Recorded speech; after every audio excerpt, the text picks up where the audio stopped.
start with the itch? We should start at the beginning because, as Leon has told us, you need to get your house in order as you do this. Some products you can't advertise very easily. For example, CBD, hard to advertise. Adult toys, can't advertise. HFSS, non-compliant foods can be very hard to advertise. There's lots of data out there. There's too much data out there. So let's be real. Right? How are we going to do it? Reviews or ratings sitting around 4.1, 4.2. That's probably somewhere where you can identify that tells you there are issues with those products. And if you can identify and overcome those with your product, that's probably a USP that people care about. I would see people trying to just push on price, down, before they'd agreed the specification. And manufacturers, most of them are quite happy. I knew what was happening. The component quality was just dropping the entire time. What you're saying there to them is price is the more most important thing. than quality. Yeah. When you're choosing a product to sell, sometimes the best product is the non-sexy product. Absolutely. Right?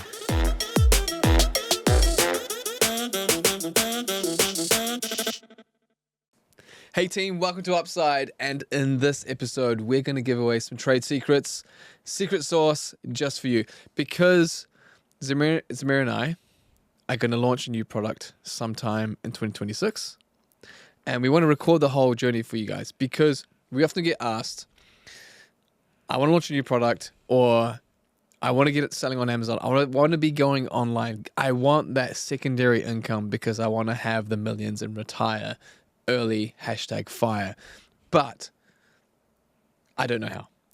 And we want to try and kind of talk through our thinking and our process in doing that. Because when you jump online and when you see the stuff, if you get harassed by these YouTube ads of people who are going to sell you the next Amazon course or the next easy win, it's always like, check out this process. It's guaranteed to buy you a new Lamborghini. This is my Lamborghini and my other two Lamborghinis behind me. And it's not a one-size-fits-all process, right? There's nuance to it. It's not so easy. But we want to talk through how we're thinking about doing this and share it with you guys so you can benefit. And along the way, as we go through, we don't know how many episodes this will be, but there's going to be a few of these. And we will just kind of share through what we're doing and what we're thinking through, so that way you can also either join the fun, have a journey of your own, and when you do buy your fortunes and retire early, #fire, you can at least come back and hit subscribe on our podcast as a thank you. Please. Thank you again. So, Zamir, You ready for this journey? let's do it. I am Buckling up. buckled up. Yeah, okay. I'm putting on my, Big boy pants? or I could put a helmet on, but I can wear pants. And let's talk through our thinking. So the goal for this phase is essentially to get to the point where you can send a product spec through to a manufacturer somewhere in the world, or yourself if you're a manufacturer, and know what specs you want and what price you should be aiming for, right? So that's the goal of this phase, to get to that. But to get to that point, there's a whole bunch of little micro steps along the way. And what is the beginning? What is the first Should we step? start with the itch? We should start at the beginning because, as Leon has told us, you need to get your house in order as you do this. So this is the house in order episode. Right. So, Zamir, what's number one? Shall we start with the itch? Yeah. Itch. Okay. What's the itch? Well, that's for me, my pharmacist. But so often people will start with, this is the itch I'm trying to scratch. Like, you want to try and fix a problem of your own. But that's not necessarily what you have to do, because especially a lot of my friends, not many of which who actually listen to our podcast, but they should. And if you do, thank you for listening. But what they're often thinking about is, I want to sell something that I'm passionate about, which is cool and that's nice. But for me, at least, I speak for myself. For me, the bit I'm passionate about is the fun of building something that didn't exist before. That's what I'm passionate about. It could be anything along the way, right? Yeah, I agree. And I think the itch idea is good because it gets you thinking. Yeah. But it may not be where you end up. Yeah. And I think you should be open to that, right? So at the beginning, what you don't want to do is get blinded by an idea that's stuck in your head and try and make the data fit it, and that is something that can happen. So you need to be able to be a little bit dispassionate about your exactly, because you foreshadowed there. You mentioned data, because that's what you really want to start on, right? The data is what's going to tell you what you should consider looking at. Sorry, can I add one more point to the itch thing, which Please. I think might be useful? Itch away. It's a reading list. The start of the This Way Up reading list. Ooh. I think a good book for people to read if they've got an itch to sell a product but they don't know where their passion is What's Your Dream by Simon Squibb. There you go. Mr. Squibb, yes. What is your dream? Yeah. Do you want to mention anything about that book in particular? Not particularly. It's just It's a good place to start. it's a good place to start to find what your passion is for someone who's like, I want to do this, but I don't know what my passion is. As you mentioned there, you need to find something that you're passionate about. What am I passionate about? Yeah. Good book to read. And we'll put an affiliate link in the in the description below. But nevertheless, so start with some that. But I think that's a really good point. Some reading there to inspire you. I think it's a really good. Yeah, but this is okay. We're gonna get sidetracked, but I want to say this point. So many people, you spend too much time thinking about what you're going to do. Don't execute. Yeah. You want to get to the point of shipping, okay? Yeah. Not in a stupid way, not in a haphazard way, but you need to just don't over delay. So don't overthink it. So you will need to keep moving forward. And so I'd highly recommend giving yourself a deadline. For phase 1, give yourself a deadline of when it's going to be done by and work to it. Yeah. But we're going to go back to this point around data. Yeah. Because you need to have data. So there's lots of data out there. There's too much data out there. So let's be real. Right? How are we going to do it? And let's kind of talk through that way. So we're going to set ourselves some guidelines, right? We're going to set some stipulations. We can talk reasons why we're doing it. First of all, we want to manufacture in China, right? We've kind of made a decision on that. This is for our product. It doesn't have to be in China, right? No, so this is our product. Yeah, this is what we're looking for is because of some broader strategic things that we're thinking about. We're going for China. But it could be Poland, it could be Hungary, it could be like, I don't know, Buxton. But where you want to, so if this is a requirement where you want to manufacture, it's going to confine the product selection you can look at, right? So if we were looking, it's not going to be fresh food. Yeah, if it's China, you're not going to be getting apples. No. I mean, you might, but ultimately, probably that's not where we're going. The other thing that we've said is a minimum selling price. We're setting ourselves a minimum selling price. Yeah. And we've drawn that line at around anything above £30 retail. So that means when it's finally produced and we're selling, we want it to be sold for more than £30. Yeah. Why is that, Zamir?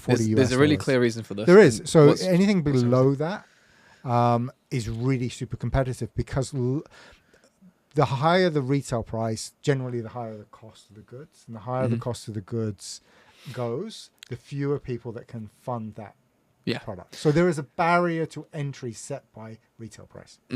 So the rule of thumb is if you're going to go below £30, you're probably going to go into a highly competitive space, or the cash margin it's going to generate will be relatively slow. So we're looking for things that are going to be above £30 once sold, ideally much more than that. And China, what else have we got in there? In so our list? It needs to be a product that we can advertise. So some products you can't advertise very easily. For example, CBD, hard to advertise. Adult toys, can't advertise. HFSS, non-compliant foods, stuff like chocolate can be very hard to advertise. So things that you can't advertise easily, we're going to try and avoid because a big part of this is building advertising. I think another area that we'll look at, and it's not a line like a red line on it, but we're going to be really aware, is compliance requirements. Yep. Compliance requirements can make things harder, but they can also offer protection. Because not many people will try and comply, and so it creates a barrier to entry. Yeah, that's the exactly. One other one is it has to be a category that it doesn't require heavy amounts of education. Yeah, absolutely. Right? There needs to be sufficient demand already. We're not looking to educate people on our product. Yeah, because that's hard and it's expensive. Very. So we're going to do an episode at some point on building a brand versus a good product. That's coming up, and it's in our pipeline of things to share with you guys. This kind of touches on that slightly, but essentially you're going to have to eventually spend money on advertising in some way. You'd rather it to be on the product further down the funnel as opposed to education much further up the funnel, because that can be expensive. So if you've got big budgets, go top of funnel. If you don't, go further down the funnel. I think it's also probably worthwhile saying, look, we're going to be looking at other criteria. So search volume is definitely going to be of interest to us. But we're going to be looking at the competition within that. Yeah, and that's the next bit. So this is the next phase. But I do want to say as well, when you're choosing a product to sell, sometimes the best product is the non-sexy product. Absolutely. Right? And what I mean by that, so everyone thinks of selling a coffee brand or, okay, so am I going to say it? So often I get told to... He's definitely going to say it. Oh, I'm going to say it. Okay, things that I always get approached about. 2 things. Don't know why, but me, I always get approached, hey, are you interested in selling saffron or adult sex toys? Those are things I always get approached about. Happens a lot. Doesn't happen to me. Other things. Anyway, so my feeling is, let's get a little bit personal. We found out that over 80% of you are swingers. We didn't believe it ourselves. I couldn't believe it. Zamir couldn't believe it. But yes, you're swingers. How do we know? Because you won't commit. You won't commit to us. Hit subscribe. It'll make our day, makes things even better, and we'll be one big happy family. The sexy stuff, excuse the pun, is not always the best place to be. What you do want to be in is something that just has high demand. So we've had people who sell carpet, floor protector, that lining that you put on your car, like that fabric. Those guys do tens of thousands, a lot of money just in the UK alone. So doesn't have to be something sexy. Everything around you has been procured at some point and bought by someone at some point. So consider selling those things. I think it's worth saying, because when we started, we talked about other people that were kind of promoting product sourcing stuff and how to set up on Amazon. And a lot of the time they talk about search volume. And it's chasing those really high volume search terms. And those are the ones that attract so many people in. It's almost like those are the ones you kind of want to avoid a lot of the time. You want to avoid that kind of Lots of level of competition. So, okay, we're going to get the data, and our source of data that we're going to use is going to be Amazon Brand Analytics. We have our own tool. So sorry, guys, that makes it a little bit harder for you, but we have our own tool that we've created. That's something that we're going to leverage, which kind of sees the entire global market. So that's going to be another thing we can look at. If you want access to it, let us know. But that's one. And then what else are we going to leverage? Anything else? I think just a set of criteria by which we're going to judge different data products. sources. Yeah. Okay. So I was going to say, so from data sources, we're going to be looking at reviews and ratings. We're going to be looking at sell-through rate, units sold. So if different countries as well. If you're listening in and you are selling, one thing you can consider is create an Amazon account, get a brand registry account, and get access to brand analytics, because it's free and it's 100% accurate data. So consider doing that. We should do a session on setting up an account at some point as well. Yeah, we'll do that. So we'll put it in the list. But get Amazon Brand Analytics, and then that way you can see 100% accurate data for what's going on. If you're already selling on Amazon, leverage that data, because it will tell you really, really useful information about what you can sell and what the market's doing. And you know what's really also good? Amazon itself, just going in the front end, type in search terms, look at the units. It actually tells you the number of units being sold in the last month. Yeah, the last month. Yeah. So you don't even need a paid tool or an Amazon seller account to access that. There's of course the tried and true ones, Helium 10, Jungle Scout. That's what everybody uses. And so because everyone's using it, the data on that is ubiquitous. So try and kind of think about things that way. So if you're, I was going to say one other point. Choose your market that you're going to be selling in. Which marketplace? Which country? Country. Okay, so like for us, it's going to be the UK.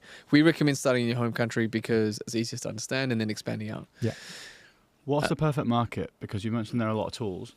And I know you touched on a few of those quickly, like search volume, etc. But you said not always to go for the biggest search volume. So for you, what is the perfect market? Once you've got the tools. We're going to get into this now. This is the bit. So first is get the data. Now, how to analyze the data and what to look for. Let's go through this now. So, Zamir, you mentioned search volume is one. Yep. What else have you got in there? So we want to look at how many people are competing for that search volume. And something we often refer to as addressable market, right? So it may be a high search volume for a term, but it's quite generic.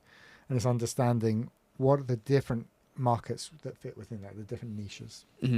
So you might look at So Amazon gives you, for the top 3 sellers, it gives you the click share and the conversion share. Yeah. And if it's if between the top 3, they capture over 50 to 60, 70, 80% of the conversion share, one of 2 things is happening, right? Yeah. So one is either they're very big brands and they're entrenched, so they're really hard to dislodge. Yeah.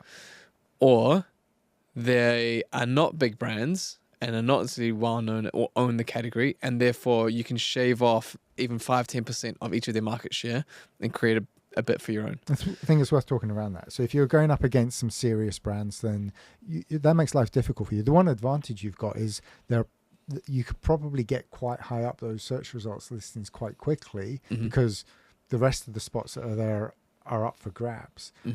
But you're going to have a USP that kind Makes you of stand out. counters that brand loyalty and perception awareness. Yeah. Okay. More So- often than not, it's going to be price, right? Yeah. So the other metrics, to Leon's question, what else are you going to look at? So you might look at if there's any seasonality elements into the product. And I think that's another good point, right? Ideally, seasonality, I don't like. I like evergreen. I like something that's just going to be a consistent seller because those seasonal jumps are really hard to cash flow. Yeah, so exactly. So, for example, outdoor products, as you'll appreciate, spring and summertime, fudge, heavily sold around Christmas and Father's Day. But then things like baby, it's pretty evergreen. Yeah. It's like anything in the baby category is pretty much popular all year round. And health in general, I would say. Health in general, and then you get spikes in January. Yeah, you get some spikes. So there's seasonality you want to factor in and to see, make sure you choose one that matches that.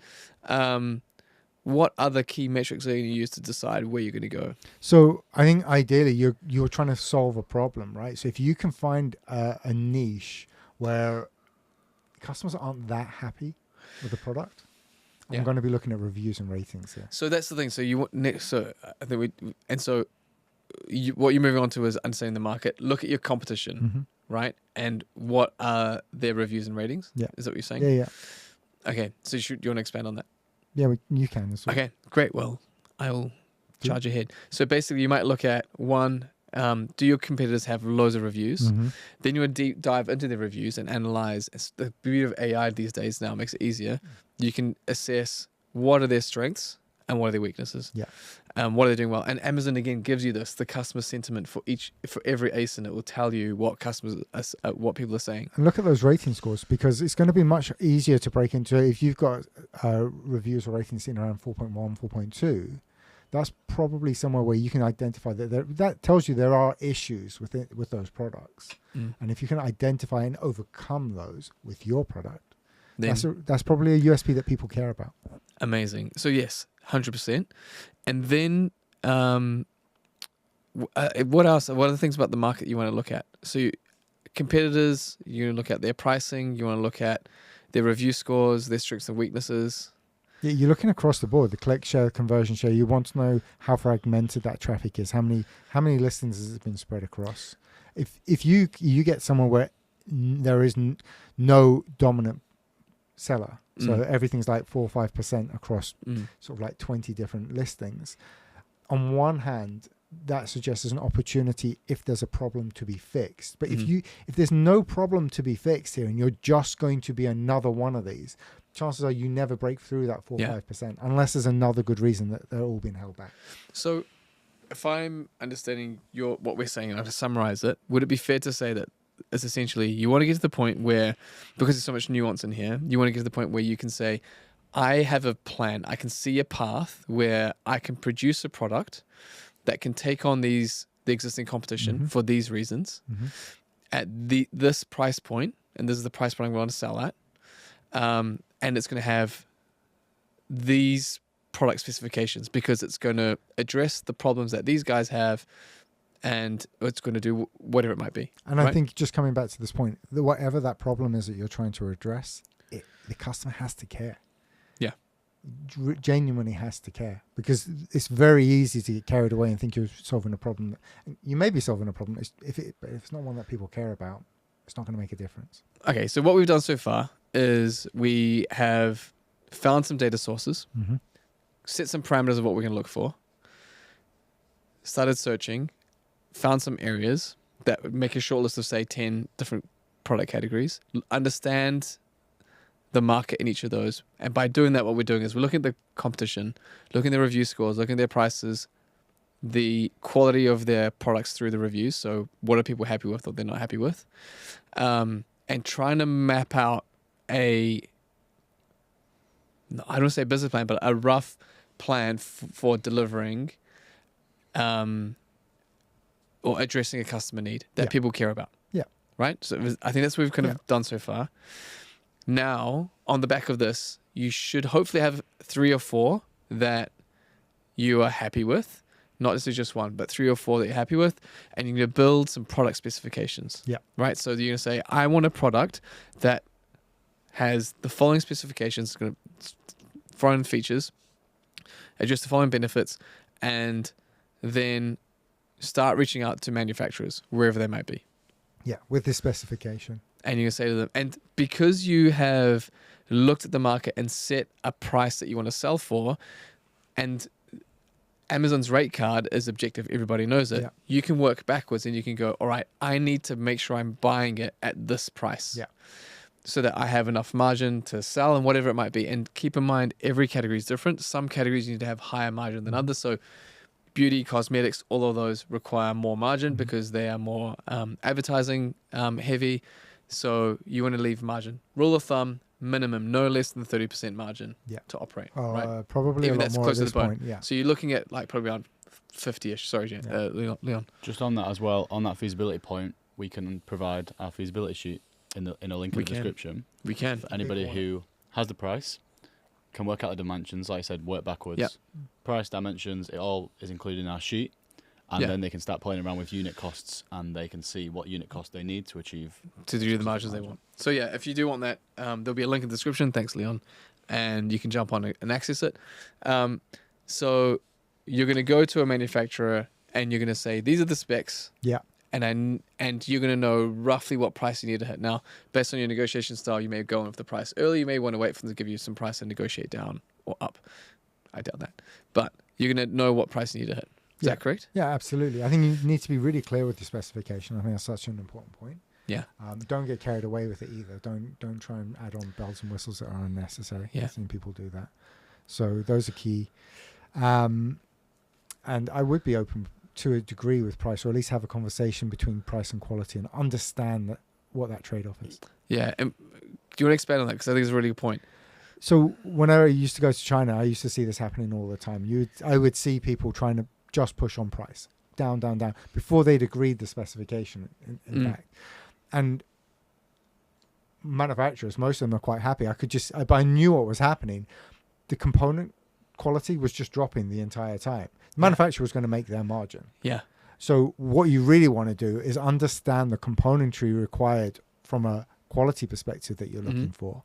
And only once you've agreed that, then start talking about price. Yeah.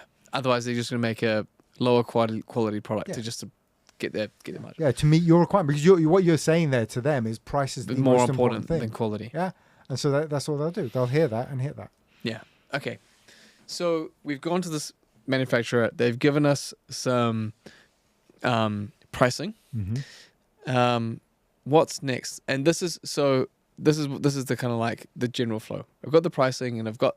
You want some comparative pricing as well. Yeah, so you do more than one place. Yeah. And also the other part of this is because you've done this for 3 or 4 categories, you now have a range that you're going to go, I feel more better. confident about some than others. Exactly. Yeah. And I get along with this manufacturer more than the other, a better vibe from them. A little bit on that one, I would say, is you've got to be careful. As I often found, I realized I made this mistake at the beginning, which is I genuinely got on better with the manufacturer that spoke better English. Yeah.